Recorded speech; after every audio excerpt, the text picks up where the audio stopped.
महाराष्ट्र के मालेगांव में 2007 में हुए बम धमाके के मामले में 17 साल बाद बड़ा फैसला आया है।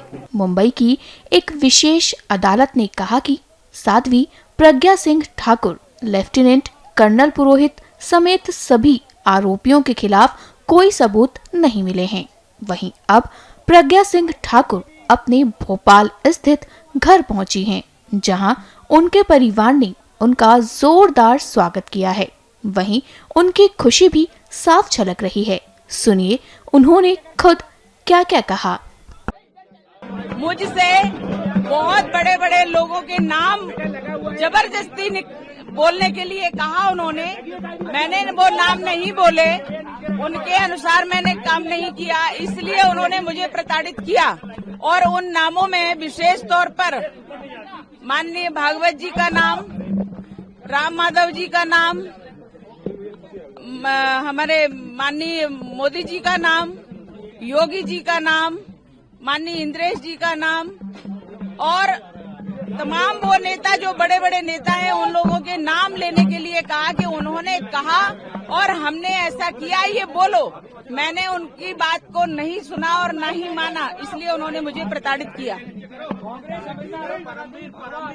परमवीर को लेके क्या कहेंगे? परमवीर ने आपको 20 से 25 दिन प्रताड़ित किया और वही नोटिस में एटीएस का चीफ था जो परेशान कर रहा था। मैंने बार बार ये कहा है, बहुत ही निकृष्ट, बहुत ही अधम व्यक्ति है परमवीर सिंह, क्योंकि उसने हर सीमा पार की है, हर कानून को तोड़ा है और कानून से बाहर जाकर के उसने मुझे प्रताड़नाएं दी हैं।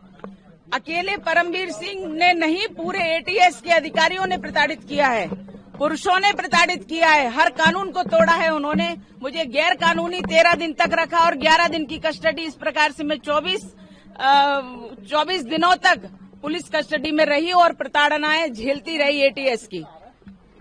जब आपको अरेस्ट किया था उस समय इंदौर, शाजापुर के कुछ और लोग जिन्हें अरेस्ट किया था वो अब तक 17 उन्होंने पूरे देश में एटीएस वालों ने एक पूरा भय बना करके रखा था। मध्य प्रदेश में और पूरे देश में इस प्रकार का भय बनाया कि कोई भी व्यक्ति अपनी भावना व्यक्त कर ही नहीं पा रहा था। जो लोग अंदर गए, जो सत्य के लिए लड़ रहे थे, उनके लिए भी कोई कुछ नहीं कह पाया। भयभीत करने का प्रयास था और भयभीत किया उन्होंने, क्योंकि कांग्रेस का शासन था महाराष्ट्र में, देश में कांग्रेस का, यूपीए का शासन था।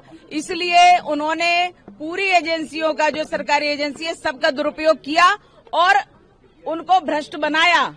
ये पूरे यूपीए सरकार का काम था। कई लोग अभी भी मिसिंग है। कुछ लोग ऐसे जो इन्होंने प्रताड़नाएं दी एटीएस वालों ने, तो वो लोग अपनी जान गंवा दी है, यानी देश पर आहूत हो गए हैं।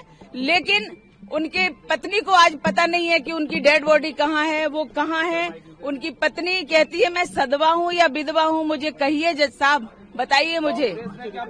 और इसलिए एक व्यक्ति नहीं, कई लोग ऐसे हैं जिनको मारा पीटा और मार डाला, लेकिन उनके आज रिकॉर्ड भी खत्म कर दिए गए। मुस्लिम वर्ग को आकर्षित करने के लिए क्या भगवा आतंकवाद जैसा शब्द गढ़ा गया? हमेशा से मुस्लिमों के लिए उन्होंने तुष्टीकरण की नीति अपनाई है। कांग्रेसियों ने अपने शासन में उन्होंने भरपूर उपयोग किया और हिंदुओं को प्रताड़ित किया। हिंदुओं को किसी भी प्रकार से जो प्रताड़ित कर सकते थे, जेल में डाल सकते थे, उनको मार सकते थे, उनके ऊपर झूठे केस लगा सकते थे, वो सब कुछ किया।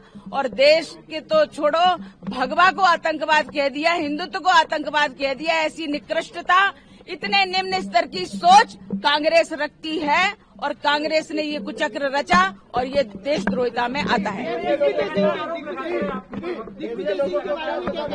जिन्होंने भगवा को आतंकवाद कहा, आपको लेकर ऐसे सवाल उठा है, इतनी यातनाएं आपने झेली, ऐसे लोगों के लिए अब क्या सजा?